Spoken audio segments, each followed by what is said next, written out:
사실 죽은 자가 부활했다. 이것에 대해서 자신 있게 혹은 담대하게 어느 누구도 믿어주지 않음에도 불구하고 그렇게 지속적으로 꾸준하게 이야기할 수 있다라고 하는 것은 이거는 보통 용기가 아니라고 생각이 되어집니다. 잠깐만요.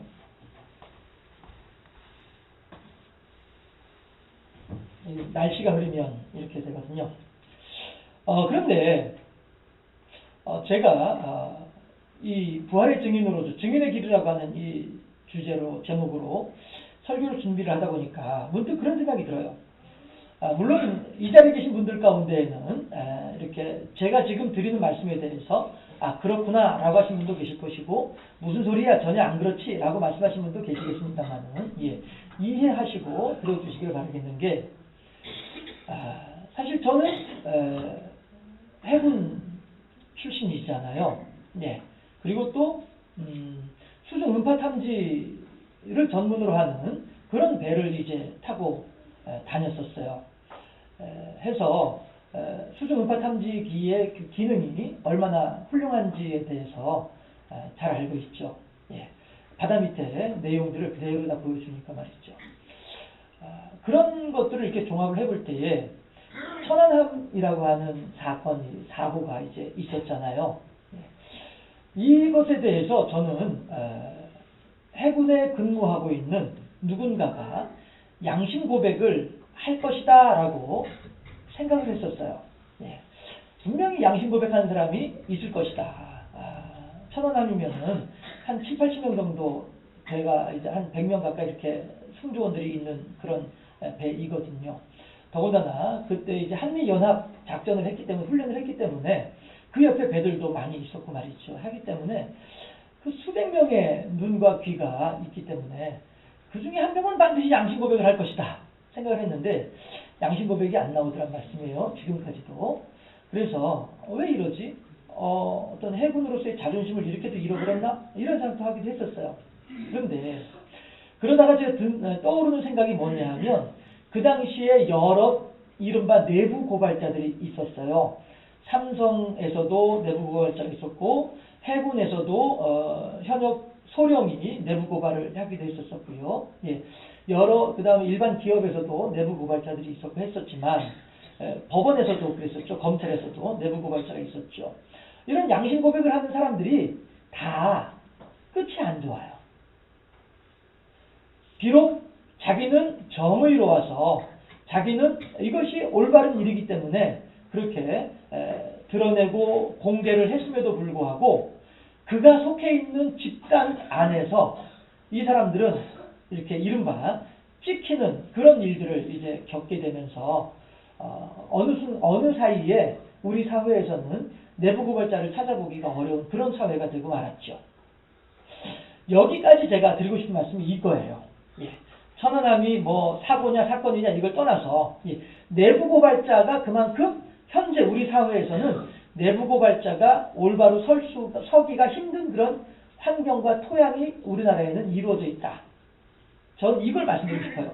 왜냐하면 그럼에도 불구하고 이 내부 고발자들은 이러한 상황 속에서 자기 속에 있는 울분과 자기 속에 있는 정의와 자기 속에 있는 올바른 것에 대하여서 드러내는 것을 조심스러워하고 두려워하고 있단 말씀이에요. 자, 모든 사람들이 이것이다 라고 할 때에도 분명하게 확신이 있어서 이것이 아니고 이것이다 라고 하는 확신이 있다고 한다면 이것에 대해서 이야기할 수 있어야 되지 않겠느냐 하는 것입니다. 다시 말씀드려서 지금 세월호라고 하는 배가 현재 이렇게 고장이 나가지고 이 상태로 운항을 하게 되면 이러이러한 일들이 염려가 된다 라고 하는 것에 대해서 미리 알고 있는 사람들이 있었을 거란 말씀이죠. 그러나 그 사람들은 어째서 그것에 대해서 이야기하지 않았던가? 왜냐하면 이야기해 보아야 상부에서 좋은 소리 못 들으니까. 괜히 나 승진하는데 불리하기만 하니까. 그냥 이번에도 제주도 한번 잘 갔다 오면 되겠지. 이렇게 생각을 하면서 괜히 내가 괜히 들쑤셔서 긁어부스럼 만들 필요가 있겠는가라고 생각을 하는 거예요. 왜? 이것에 대해서 고쳐야 됩니다라고 하게 되면은 당신 대체 말이야, 지금 뭘 생각하고 있는 거야? 이런 식으로 도리어 근무 점수만 안 좋아지니까 하다 보니까 이제 그런 문제점들에 대해서 미리 알고 있었음에도 불구하고 대처할 수 없었던 그런 시스템이 우리나라에 분명히 갖추어져 있었을 것이다 라고 생각하게 되는 것이죠. 짐작하게 되는 것이죠. 왜 이런 말씀 드리느냐 하면 이 당시에 예수님 당시에 부활의 증인으로서의 삶이 바로 그걸 하기 때문입니다. 증인의 길이라고 제목을 잡았잖아요. 그렇습니다. 이 당시에 예수를 믿는다라고 하는 양심 고백, 나는 하나님을 믿는 사람입니다 라고 하는 고백이 어떠한 의미가 있고 어떠한 사회적인 파장을 가지고 오게 되고 어떻게 나의 삶을 피폐하게 만들지에 대해서는 요즘 우리 사회에서 보이는 내부 고발자들의 삶을 보면 그대로 알 수 있다고 하는 것입니다. 해서 우리 사회에서는 내부 고발자가 점점 줄어들고 있지만 그러나 이 당시에는 이 초대교회 당시라고 표현할 수 있겠죠.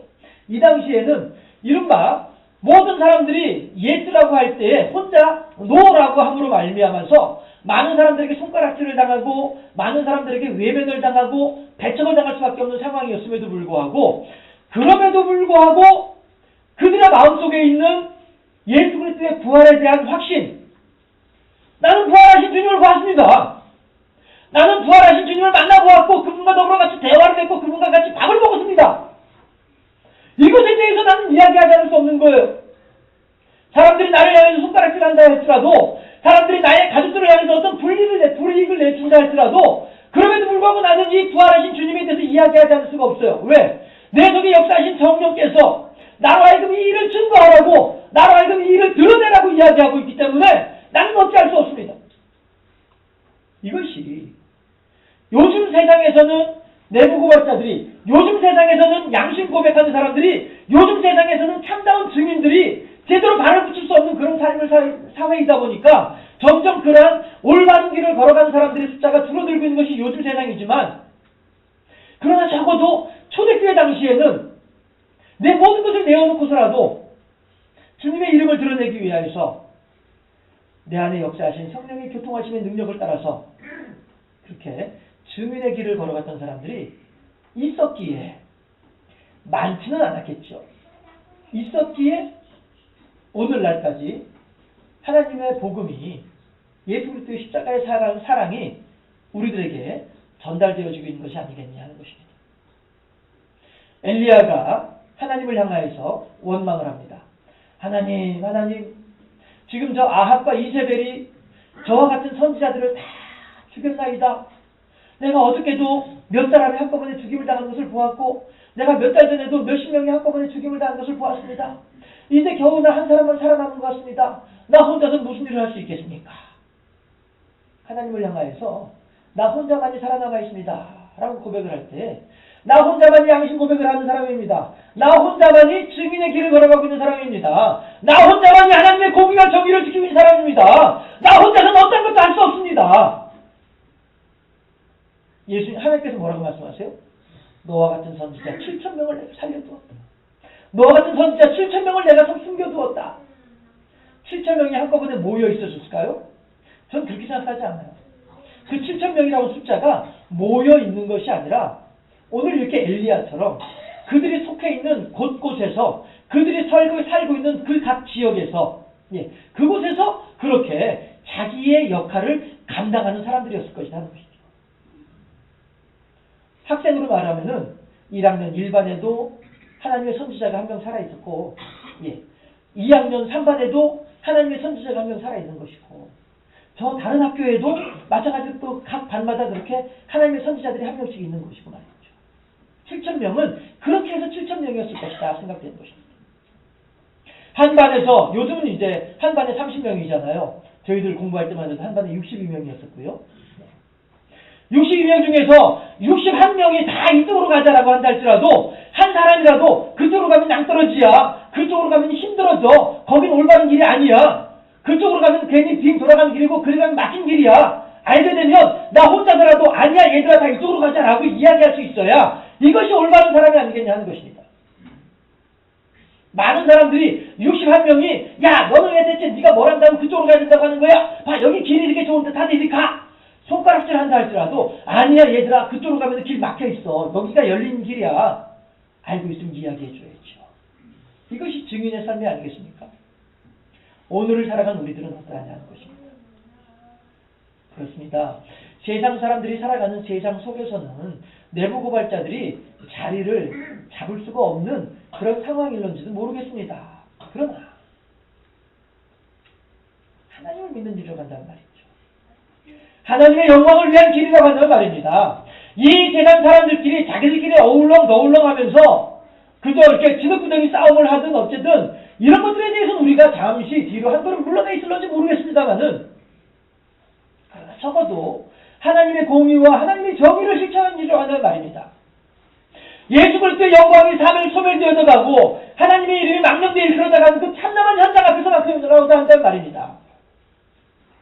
그곳에서만큼은 우리가 하나님의 사람으로서 그들을 향하여 그것은 이렇습니다. 이야기해 줄 수 있는 용기가 필요할 때가 지금이 아니겠는가 하는 것입니다. 우리들은 지난 한 주간 동안 특별 새벽 예배를 하면서 고난주간 동안에요. 아리마대 요셉에 대해서 살펴보았었습니다. 아리마대 요셉은 부자라고 설명이 되어져 있고요. 공회 회원이다라고 이야기하고 있습니다. 또 하나님의 나라를 기다리는 자다라고도 설명을 하고 있습니다. 그리고 직접적으로 설명하진 않지만 빌라도에게 찾아가서 빌라도를 향하여 예수님의 시신을 내어놓으라 라고 이야기할 정도로 빌라도에게 대해서도 어느 정도는 당당하게 이야기할 수 있는 이러한 사회적인 위치를 차지하고 있는 사람이 아리마대 요셉이었다라고 하는 사실을 우리들은 생각을 해보았습니다. 그런데 또 한편으로 우리들은 누구를 생각해 보았느냐 하면 예수님의 제자들을 살펴보았습니다. 예수님의 골고다 십자가 아래에서 십자가를 끝까지 지켰던 예수님의 제자들은 한 사람밖에 없었더라는 것입니다. 그나마 한 사람은 자살했고요. 나머지 10명은 다 뿔뿔이 흩어지고 도망가고 말았습니다. 무슨 얘기입니까? 예수님과 함께 있다고 한 사실 하나만으로도 이미 죄인 취급을 당하는 그러한 아주 흉흉한 분위기였다라고 하는 것을 이야기하는 것이죠. 그런데 제자의 반열에 들어가지도 아니하였었고 그저 하나님의 나라를 소망하는 사람이다라고 표현되어지는 아리마대 요셉은 당돌하게 성경에 이렇게 적혀져 있죠. 당돌하게 빌라도에게 나아가서 예전 개혁 한글판에서 말입니다. 예수의 시체를 달라고 청하고 있다 하는 것입니다. 그랬을 때에 만약에 빌라도가 어떤 악한 마음을 가지고 있다고 한다면 요셉! 당신도 예수와 같은 편이었어? 그러다는 당신 또한 마찬가지로 국가에 대한 반역, 국가에 대한 내란의 혐의로 적어도 예수와 더불어 같이 공조했던 공범으로 동조자로 내가 당신도 체포할 수 있어. 얼마든지 빌라도로서는 그 흉흉한 분위기 속에서 아리마대 요셉이 가지고 있었던 지금까지 쌓아놓았던 모든 것들을 한꺼번에 무너뜨릴 수 있는 가능성이 있는 그러한 순간이었단 말이죠. 그럼에도 불구하고 아리마대 요셉은 빌라도를 향해 나아가서 담대하게 예수의 시체를 내어놓으라 얘기할 수 있다고 합니다. 이것이야말로 증인의 길을 다 걸어가는 삶의 모습이 아니겠는가 하는 것입니다. 여러분 어떠합니까? 점점 진리의 빛은 사그라들고 있습니다. 점점 교회 권위도 약해져 가고 있는 이 시대입니다. 점점 하나님의 나라로 들어오는 사람보단 하나님의 나라를 나가는 사람들이 세상에 마귀에게 속한 사람들이 더 많아지고 있는 요즘입니다. 기독교세가 한국에서 기독교의 교세가 점차 줄어들고 있잖아요. 어떤 사람들은 이것이 말세의 징조이다 라고도 표현하는 그런 분들도 계시기도 합니다. 그러나 또 한편으로는 전 세계적으로 보았을 때에는 또 복음의 물결이 불이 듯 일어나고 있는 그런 나라들도 있단 말씀입니다. 그러니까 우리나라에서는 기독교의 교세가 약해질런지 몰라도 또 다른 나라에서는 기독교의 교세가 또 이렇게 흥황케 되어진 것을 보면서 아하, 그런 걸 보면 또 저건 말세가 아닌가 싶기도 하고 말이죠. 그러나 중요한 것은 뭐냐 하면 이 한국 사회가, 우리가 속해 있는 한국 사회가 점점 하나님을 믿는 사람이라고 하는 말을 드러내놓고 이야기하기가 어려워지고 있는 시대인 것은 분명하다는 것입니다. 그러나 이러한 때에 우리들은 어떻게 살아야 될 것인가? 아리마대 요셉이, 또한 베드로가, 오늘 우리가 함께 읽었던 바울이, 여러 선지자들이 그렇게 그때마다 비록 비율상으로는 몇 명 안 됐을런지 몰라요.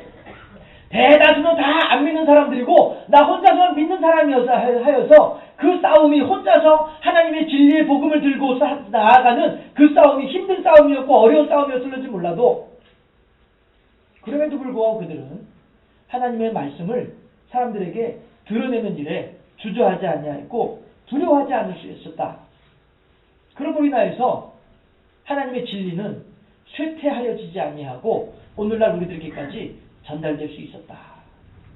하나님은 그렇게 그때마다 하나님의 필요한 종들을 세워놓으시고 그 종들에게 감동을 허락하셔서 그 일을 감당하게 하셨더라. 모르긴 몰라도 어느 분야에서든지 간에 내부 고발자의 행렬은 끊어지지 않을 것입니다. 더욱이나 분명하게 확신하는 것은 그건 세상 사람들의 이야기니까 모르긴 몰라도라고 표현할 수 있겠습니다만, 한 가지 분명한 것은 하나님의 말씀을 가지고 나는 하나님을 믿는 사람입니다. 당신 또한 나처럼 하나님을 믿을 때에 진정으로 행복을 찾을 수가 있을 것입니다. 당신도 나처럼 하나님을 의지할 때에 비로소 하나님의 은혜와 사랑이 얼마나 큰지에 대해서 경험할 수 있을 것입니다. 모든 사람들이 예수 믿는 사람들에 대해 성토하고 예수 믿는 사람들에 대해서 질타하고 있는 그 순간이라 할지라도 나 혼자서라도 복음의 진리, 빛의 사명, 소금의 사명을 온전히 감당하고자 하는 그러한 하나님을 향한 헌신된 종으로서 하나님의 말씀을 드러내고 담대하게 하나님의 말씀을 증거하는 이른바 양심 고백을 하는 이러한 하나님의 사람들이 더욱더 끊이지 아니하고 이어지게 될 것이다. 이 사실 하나만큼은 분명하겠다라고. 왜냐하면 하나님의 역사이시기 때문에 그렇습니다. 그 시대에도, 로마 시대에도 많은 사람들이 하나님을 믿는 사람들을 향하여서 핍박하고 비난하였다는 것이죠. 어떤 사람들은 그 당시에 예수 믿는 사람의 비율이 3%였다. 그러니까 콘스탄틴 황제가 기독교를 국교로 제정하던 그 당시에 예수 믿는 사람들의 비율이 전체 인구의 3%였다. 어떤 사람들은 9%였다. 뭐 이렇게 주장하는 사람들도 있기도 하고 말이죠. 그러나 적어도 3%였다. 이 말은 무슨 얘기입니까? 100명 중에 3명이 예수 믿는 사람이었다 하는 것이죠. 9%였다고 한다면 100명 중에 9명이 예수 믿는 사람이었다라고 하는 것입니다. 무슨 말씀이냐 하면 산지사방에 다 안 믿는 사람들이고 믿는 사람은 나 하나밖에 없는 그런 상황이었다라고 하는 것입니다. 그럼에도 불구하고 그들은 하나님에 대한 신앙을 놓치지 않았던 까닭에 오늘날에까지 하나님의 말씀이 우리들에게 전달되어질 수 있었더라. 우리들 마찬가지로 우리들이 속해 있는 사회가, 우리가 속해 있는 단체가, 우리가 속해 있는 집단이 어떠한 모습일런지는 모르겠습니다만 그곳에서도 복음의 증인으로서의 삶을 살아가는 일에 두려워하지 아니한다고 한다면 하나님께서는 그렇게 우리들을 당신의 합당한 종으로 세우사 하나님의 말씀이 쇠하여지지 아니하고 명맥을 이어가며 도리어 마치 다윗이 아버지 이새의 양들을 사자의 발톱 사이에서 곰의 이빨 사이에서 양들을 살려낼 수 있었던 것처럼 우리 또한 그렇게 마귀사단의 괴계로 말미암아서 미혹당하고 힘들어하고 고통당하는 사람들을 향하여 하나님의 말씀을 선포함으로써 그들 또한 그렇게 우리와 더불어 하나님의 은혜 가운데 거할 수 있는 복된 사람으로 세워줄 수 있지 않겠는가 하는 것입니다. 사람들이 흔히 하는 말로 여자는 사랑에 목숨을 걸지만 남자는 자기를 알아주는 사람에게 목숨을 건다. 이런 이야기 하는 사람들 더러 있죠. 마찬가지로 우리 신앙의 선배들은 예수님의 부활의 증인이 되는 것에 대해서 목숨을 걸었더라 하는 것을 우리들은 알 수가 있다는 것입니다. 아담은 선악을 알게 한 나무 열매를 하나님의 명령보다도 더 귀하게 여기다 보니까 하나님을 향하여 거역하고 죄를 범하는 자가 될 수밖에 없었습니다. 오늘을 살아가는 우리 성도들은 무엇을 가장 소중한 의미와 가치로 생각하고 계십니까? 사망과 저주의 길이 있고 생명과 복의 길이 있습니다. 사망과 저주의 길은 다른 데 비해서 넓은 것처럼 보이고 평탄할 것처럼 여겨지는 길이 사망과 저주의 길일런지 모릅니다. 생명과 복의 길은 상대적으로 좁고 협착하고 걸어가기 어려울 것처럼 여겨지는 그런 길일런지도 모릅니다. 그러나 사망과 저주의 길로 접어든다고 한다면 그의 마지막은 끝내 사망과 저주의 종착역일 것이지만 복과 생명의 길로 접어든다고 한다면 그의 길은 아무리 힘들고 어렵다 할지라도 끝내 생명과 복의 길로 이르게 될 것입니다. 우리들 신앙의 선배들은 이 영적인 원리 질서를 잘 알고 있었기에 사망과 저주의 길이 아닌 생명과 복의 길을 향하여 걸어갈 수 있었던 사람들이었더라. 그들은 그러한 상황 가운데에서 얼마나 많은 어려움을 겪었을 것이며 얼마나 많은 고통 가운데 처해 있었을 것인가. 그럼에도 불구하고 그들이 가고 있는 생명과 복의 길을 외면하지 아니하였더라 하는 사실이죠. 주께서는 우리들의 갈 길을 밝히 보여주고 계십니다. 여러분, 어느 길을 가시겠습니까? 어떤 사람이 이런 말 하더라고요. 한 80년 정도 지내다가 영원토록 복을 받게 되면 수지 맞는 장사 아닌가. 이렇게 어떤 분은 또 그렇게도 표현하신 분도 계시죠. 우리들이 살아가는 시간들이 90 넘어 사신 분도 말씀하시기를 잠깐이더만 라고 표현하신 것도 들어보기도 했습니다. 어떻게 보면은 잠깐인 그 인생 하나님을 향하여서 수고하고 잠깐인 그 시간 하나님을 향하여서 어떠한 이 세상에서의 어려움과 환난과 역경들을 감당할 때에 하나님께서는 잠깐인 그 생보다도 훨씬 더 비교할 수 없는 시간 동안 우리들에게 복을 주신다고 한다면 이 또한 우리가 한번 우리들의 목숨을 우리들의 생명을 걸어볼 만한 그러한 상황이 아니겠는가 하는 것입니다. 과연 우리들은 어느 길을 선택하시겠습니까? 오직 부활의 증인으로서 비록 좁고 협착하다라고 하지만 반드시 생명과 평안으로 인도하는 그 길을 향하여 접어들어감으로써 많은 사람들이 예스라 갈 때에 혼자서 노라고 이야기할 수 있는 부활의 증인으로 살아감으로써 하나님을 기쁘시게 하고 하나님을 영원롭게 하는 착하고 충성된 종으로 살아가는 우리 모두가 될 수 있기를 주님의 이름으로 축원합니다. 기도하겠습니다.